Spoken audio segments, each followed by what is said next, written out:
What's up, everyone? Back here with another comic book review. This time we got Daredevil issue 28, Legacy numbering 640, written by Chip Zdarsky and art by my man Marco Checchetto. That is an awesome cover. That is probably the best cover we've gotten of a shot of Elektra as Daredevil in her new Daredevil costume. Really, really awesome cover. But this issue is a weird one. I honestly don't know how I feel about this issue. This was a little odd. There were some parts in it, but I'm going to get right into it. So we are dealing with the fallout of the two issues that just tied in with King in Black, which Chip Zdarsky did not waste. He took advantage of that opportunity, and even though it tied into the larger Marvel event that's happening right now, he used it to his advantage to explore deep character moments and the dread of what these characters are going through. So, and right here, I really like how Marco Checchetto draws women. Very beautiful, very thin, gives Elektra very big hair that has it tied back right there like that. And he's looking after the girl that she saved last issue, whose mom died. I didn't know if I was supposed to know who she was yet, but it turns out she's a foster kid, and now she is minus a parent. So Elektra is trying to learn how to deal with this. As for Kingpin, he's at the hospital. Seeing to Typhoid Mary, and then Daredevil is being visited by his lawyer, Kirsten, who does not know that Daredevil is Matt Murdock, her ex-boyfriend. All three of these characters are asking or getting asked, "Are you?" and then it gets cut off. "Are you?" And the title of the story is "Are You Okay?" Of course, Daredevil, stubborn. He would never admit that he's not okay. And then we got Elektra, we got Kingpin right there. I think they're going into a direction where Kingpin is romantically interested in Typhoid Mary. He probably wouldn't admit that, at least not yet. But Typhoid Mary, I couldn't tell if this was out of character, of her reeling from the events of what she went through in King of Black, being taken over by a symbiote or a nullified symbiote. She's crazy, right? So her going crazy and getting all weird, I don't know. It was enough to freak her out. It really shook her. She feels like she was really being split in two, and that thing took me over. It took over my mind and body, and it really freaked her out. And so Kingpin is trying to comfort her as best as he can. As for Daredevil, Daredevil is about to get lectured and then yelled at by his lawyer Kirsten.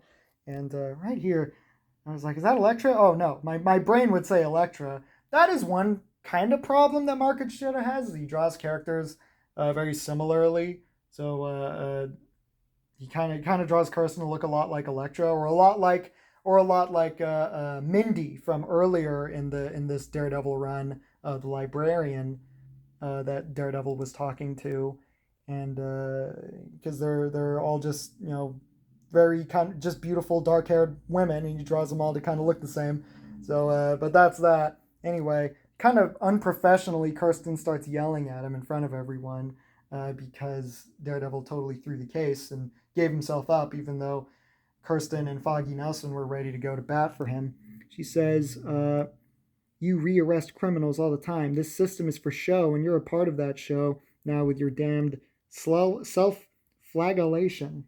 I don't know what that means. But then she calms herself down. I was like, man, what? Daredevil is not catching a break. Sits down, is having lunch. There's Marcus, the guy who helped him defeat the symbiote that was taking him over last issue. He also lectured him about his white privilege 2 issues ago. And so we're getting a follow-up from there. Matt Murdock is pretty much asking like what he meant by that. But now Marcus doesn't feel like lecturing him, so he gets up to leave. And then now Daredevil is being approached by Nervous Neil, a criminal that he recognizes who killed his landlord and his neighbor. So he's a scumbag. He's nervous. He stutters. He's coming over trying to make friends with Daredevil, and but he's gets interrupted. He goes in to go see Dr. Hayes, the prison doctor, who then she starts lecturing Daredevil. And I don't know if her little lecture was racially charged, but she's pretty much telling him what everyone else is telling him, that he's being stupid and stubborn. She says, "I'll be honest, treating you would normally be a psychotherapist's dream, but I'm not really in the mood. I'm here to help people who've had their freedom forcibly removed. This place is filled with people who've only known inequality and now are being helped by putting them in the most unequal place possible to remind them of that fact. I'm supposed to prepare them to go back into the world while they live their days in a place bearing no resemblance to that world. And you chose to be here. You're an inequality tourist under the cover that you want to be treated equally. So I rolled my eyes pretty hard at that. I'm just like, man. And fortunately, though, Daredevil didn't just roll over for that. He actually opposed her and said, no, you're wrong. I'm here because I live in a world of laws and I broke them. I'm not above this.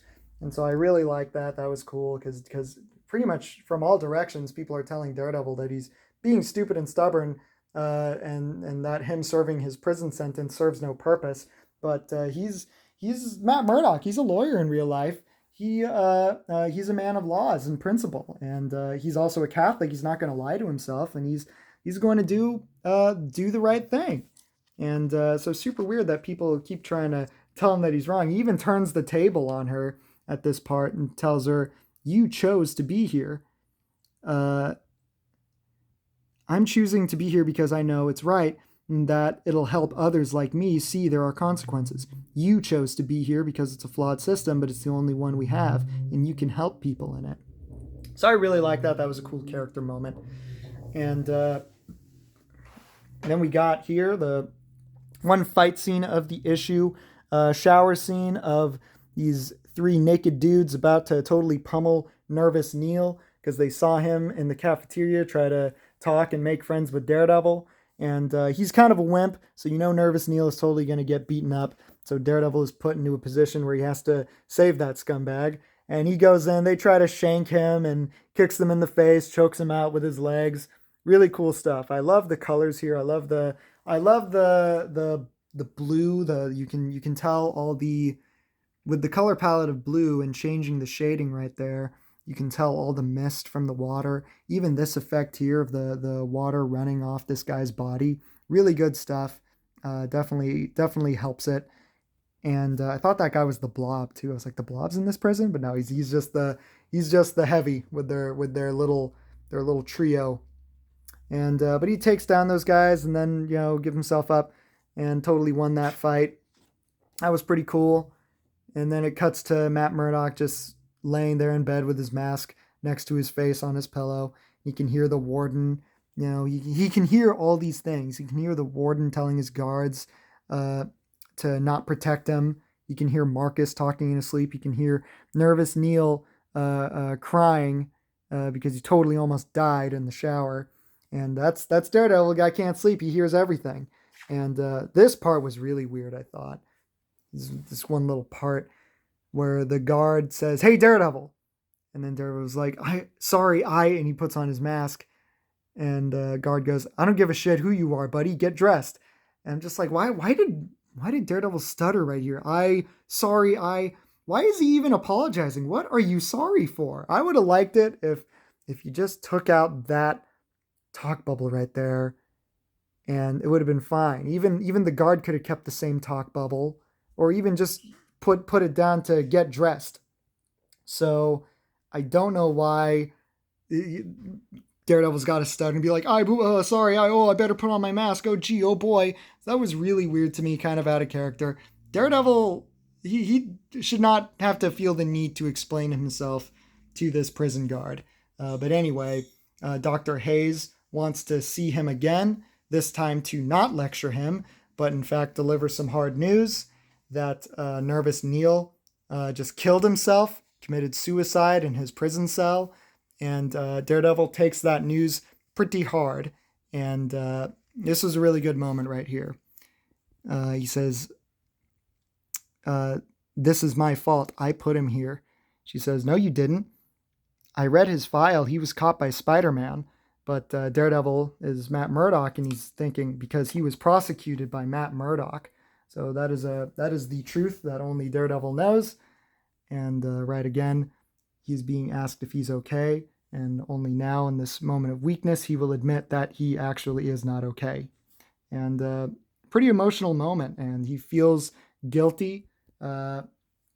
He prosecuted that man and put him in a prison where he totally didn't have a chance was driven to suicide, which is clashing with his Catholic beliefs. Gets a little hug from Dr. Hayes, and so that was probably my favorite part of this issue. Very emotional, and I thought it was really kind of dopey that Dr. Hayes had this line here. I've read his file. He was caught by Spider-Man. I know Chip Zdarsky has a soft spot for Spider-Man. Don't we all? He had a very well-received run of Spectacular Spider-Man. Plus, he appeared in this run of Daredevil in issue 5 and a couple others after that.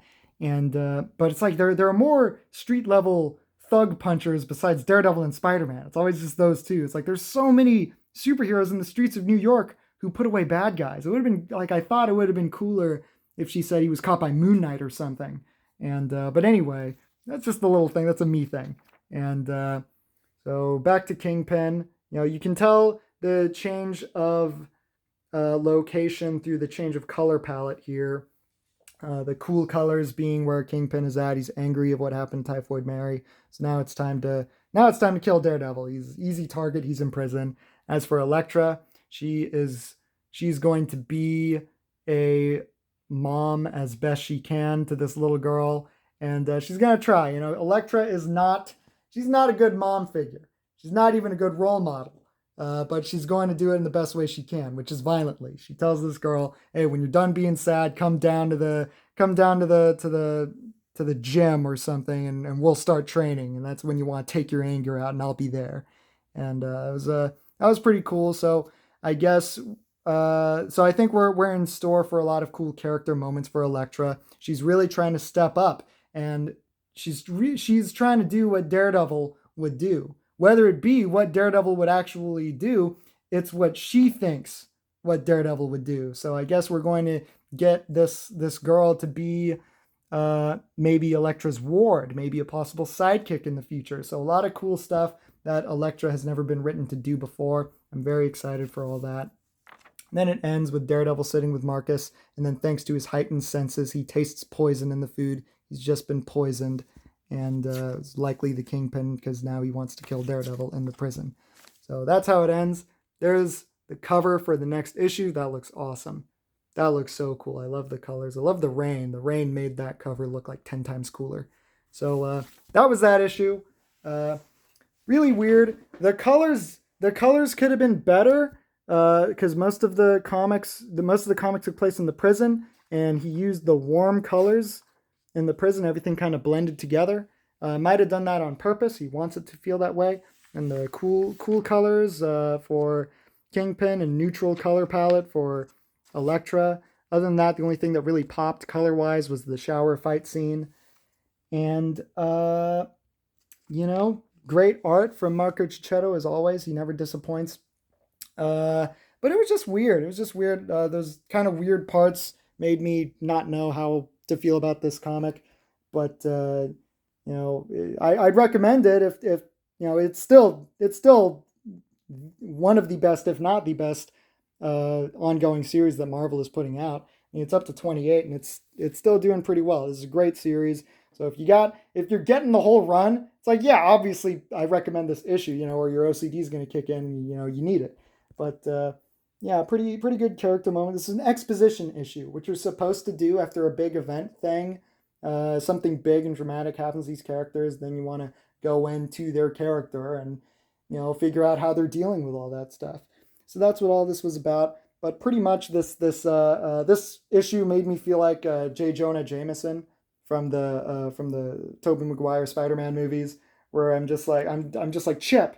Sometimes Chip gives me just great stuff, and sometimes it's just like, I'm like, what are you doing, And it's up to 28. Sometimes he drags it out, and I'm just like, come on, step it up, man. I felt like J. Jonah Jameson talking to Peter Parker, just going through his photos, going like crap, mega crap, and then going, I'll give you $200. Because all in all, it's still good. I'm like, Chip, what are you doing? I need Daredevil to be doing stuff. All this stuff is happening. You're fired. And then as soon as he turns his back, I'm like, okay, wait, I need you. You're unfired. Come here. So I definitely want Chip Zdarsky to be on this book as long as possible. But, not every issue is going to be as good as the last. This wasn't his worst. It wasn't his best. But it was still good. So there you go. Daredevil issue 28. Thanks for watching this video. Bye.